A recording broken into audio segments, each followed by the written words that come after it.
go to Eunice. Thank you very much, General. You said that earlier today it was a tragic incident. Obviously, like, we would think otherwise, civilians being fired at while trying to get some piece of food. But there is someone, an Israeli National Security Minister, says that they acted excellently, the IDF, and it's madness to deliver humanitarian aid to Palestinian civilians. And you've been saying that the president made it very clear that indiscriminate bombing of Gaza, and you've been speaking to your counterparts.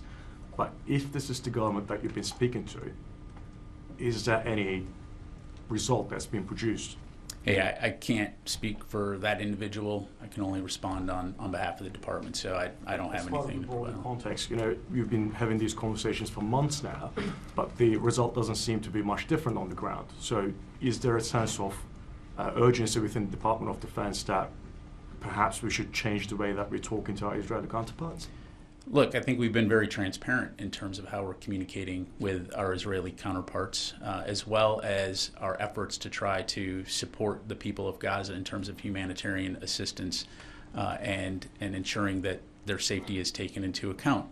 But we also, again, recognize that Hamas plays a factor in all of this, and Hamas has not given up and laid down their arms and are still threatening to attack Israel and conduct operations.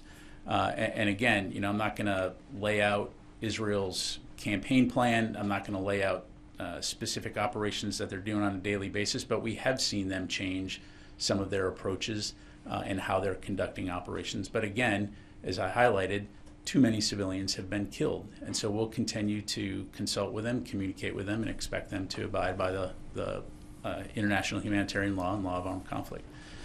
Yes, sir.